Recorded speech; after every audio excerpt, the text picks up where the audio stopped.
warahmatullahi wabarakatuh. Salam sejahtera untuk kita semua. Om Swastiastu, Namo Buddhaya, salam kebajikan. Oke, pada kesempatan kali ini kita akan praktikum mengenai korosi. Tujuan praktikum korosi ini adalah pengenalan karat terhadap lempeng aluminium atau lempeng tembaga. Dan bahan pada praktikum kali ini ada kompor listrik, kemudian ada beker gelas, ada tabung ukur, dan ada rangkaian alat listrik untuk elektrolisis, kemudian ada amplas, ada termometer, dan ada timbangan. Untuk bahannya kita memakai larutan elektrolit NaOH, kemudian ada lempeng tembaga. Oke, untuk dasar teori korosi itu serangan atau peristiwa rusaknya bahan dasar, contohnya ini logam, karena adanya pengaruh dari luar, dari fisika, kimia maupun lingkungan sekitar. Pada praktikum kali ini kita akan mencoba mengkaratkan tembaga dengan cara kimiawi dengan larutan NaOH atau larutan elektrolit dan disertai dengan peristiwa elektrolisis. Untuk prosedur kerja pada praktikum kali ini, yang pertama kita memiliki lempeng tembaga, ada dua lempeng tembaga. Yang pertama kita bersihkan lempeng tembaga tersebut menggunakan amplas. Supaya apa? Supaya mudah nanti proses elektrolisisnya, karena permukaan ini dihaluskan seperti pori-pori manusia ya. Kalau dihaluskan dengan scrub itu akan lebih mudah menerima vitamin misal atau lain sebagainya. Kemudian setelah dibersihkan kita timbang menggunakan timbangan berapa beratnya masing-masing lempeng ya. Nanti kita tandain saja, diberi nama katoda dan anoda. Kemudian kita masukkan larutan elektrolit ke dalam gelas beker sebanyak 160 ml. Setelah kita masukkan ke dalam gelas beker, kita panaskan hingga suhu 80 derajat Celcius dan kita stabilkan di suhu 80 derajat Celcius. Kemudian lempeng tembaga yang sudah kita amplas tadi kita kaitkan dengan pengait yang ada di rangkaian listrik ini. Untuk anoda itu pada kutub positif, kita lihat di sini nanti bisa kita lihat. Untuk anoda positif dan katoda negatif. Jadi misal ini saya beri nama katoda, ya saya kaitkan dengan arus negatif. Kemudian untuk anoda saya kaitkan dengan lempeng positif. Kemudian setelah kita kaitkan dan suhu pada gelas beker ini berisi larutan sudah 80 derajat Celcius, baru kita masukkan lempeng ini ke dalam larutan dan kita hidupkan alat ini dan atau kita sambungkan dengan sumber listrik. Nanti kita di sini bisa melihat sebuah reaksi yang dinamakan proses elektrolisis atau reaksi redoks, di mana nanti ada buih atau gelembung dari katoda akan menuju ke anoda. Nah, dari katoda ini akan berkurang beratnya, sehingga bisa dikatakan katoda ini akan mengalami proses karat atau korosi. Itu saja dasar teori yang dapat saya sampaikan. Untuk praktikum akan dilanjutkan oleh teman saya, Nurul Anwar. Jadi sebelum melakukan proses praktikum, proses pertama itu kita melakukan pengamplasan material yang kali ini menggunakan material tembaga. Kita amplas hingga bersih permukaannya. Setelah diamplas, kita langsung ke proses penimbangan berat dari tembaga tersebut sebelum dan sesudah melakukan proses praktikum. Oke, kita timbang terlebih dahulu. Untuk berat tembaga itu sebesar 2,12 gram sebelum dilakukannya percobaan. Setelah itu kita masukkan larutan NaOH ke dalam gelas beker sebanyak 160 ml.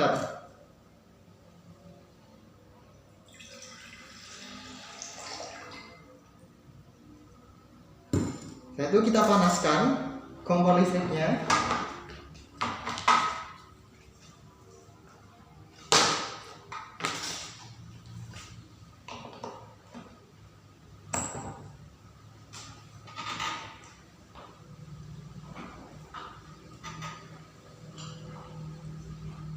Nah, kita panaskan larutan NaOH-nya sampai dengan suhu 80 derajat Celcius. Apabila suhunya sudah mencapai 80 derajat Celcius, maka kita akan masukkan tadi tembaganya ke dalam larutan yang sudah mencapai 80 derajat Celcius dengan penambahan aliran listrik. Yaitu di sini untuk aliran listriknya kita sudah pisahkan. Untuk yang kutub positif atau anodanya kita menggunakan warna hitam, dan untuk yang katodanya atau yang negatifnya itu kita menggunakan warna merah. Jadi kita bisa tahu reaksi elektrolisis antara yang katoda dan juga anoda. Jadi kita buatkan aja.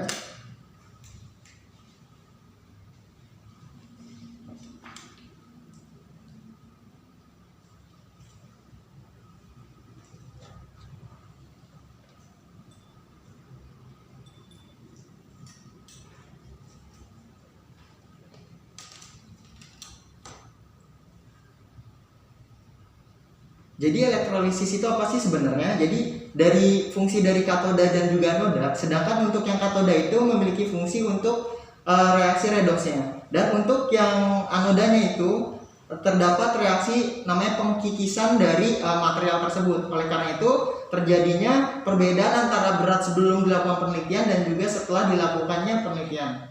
Seperti itu. Suhunya mencapai 80 derajat, kita masukkan untuk katoda dan juga anodanya. Katoda itu berfungsi sebagai reaksi reduksi pada kutub negatif, dan sedangkan untuk anodanya berfungsi sebagai reduksi atau sebagai kutub positif. Jadi kita masukkan untuk tembaganya.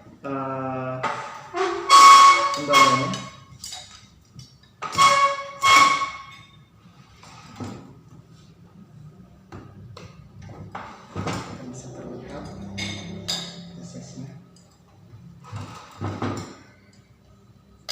Setelah itu kita alirkan arus listrik sebesar 1,5 ampere.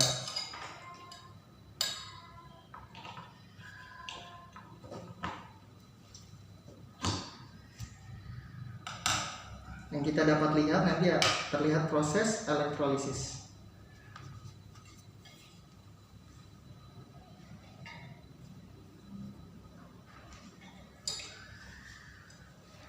Terdapat perbedaan untuk yang katoda terjadi proses gelembung-gelembung atau reduksi, sedangkan untuk yang positif atau anoda terjadi proses oksidasi. Seperti itu, kita bisa lihat untuk itunya.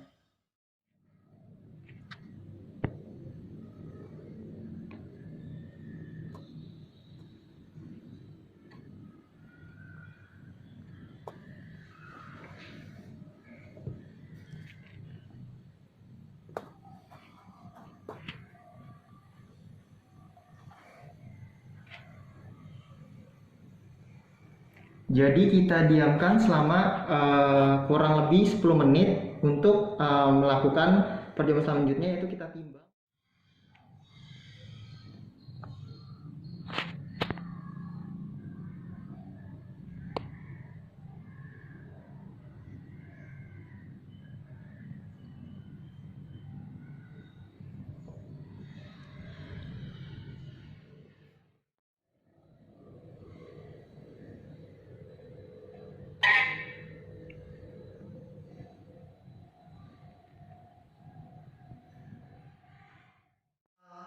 Kita melakukan proses elektrolisis selama kurang lebih 10 menit. Kita angkat tembaganya, dan setelah itu kita bersihkan dengan air yang mengalir. Setelah itu kita tiriskan dan elap dengan menggunakan tisu. Seperti itu. Untuk tembaganya dan sudah dialiri arus listrik dengan temperatur dari larutan itu 80 derajat Celcius. Kita tunggu selama 10 menit untuk proses elektrolisisnya. Setelah 10 menit baru kita bersihkan tembaganya, dan setelah bersihkan kita lap dengan tisu. Setelah itu baru kita timbang lagi untuk tembaga yang sudah melewati proses elektrolisis. Jadi nanti akan kita tahu hasilnya seberapa besar pengurangan massa dari tembaga tersebut. Jadi perhitungannya itu pengurangan antara berat sebelum dan berat sesudah dilakukan penelitian. Seperti itu. Setelah kita bersihkan tembaganya, lanjut saja kita timbang berat dari atau massa dari tembaga yang sudah melakukan proses elektrolisis. Yang tadinya seberat 2,12 kita timbang, yaitu sebesar atau seberat 2,6 gram. Jadi adanya pengurangan massa sebesar 0,6 gram. Cukup sekian praktikum pada kali ini. Saya kembalikan lagi ke saudara Hisham. Praktikum kimia dasar teknik dirgantara pada bab korosi, kalian bisa mencari persen kehilangan dari anoda nantinya sebagai tugas. Dari saya dan rekan cukup sekian. Akhir kata, wassalamualaikum warahmatullahi wabarakatuh.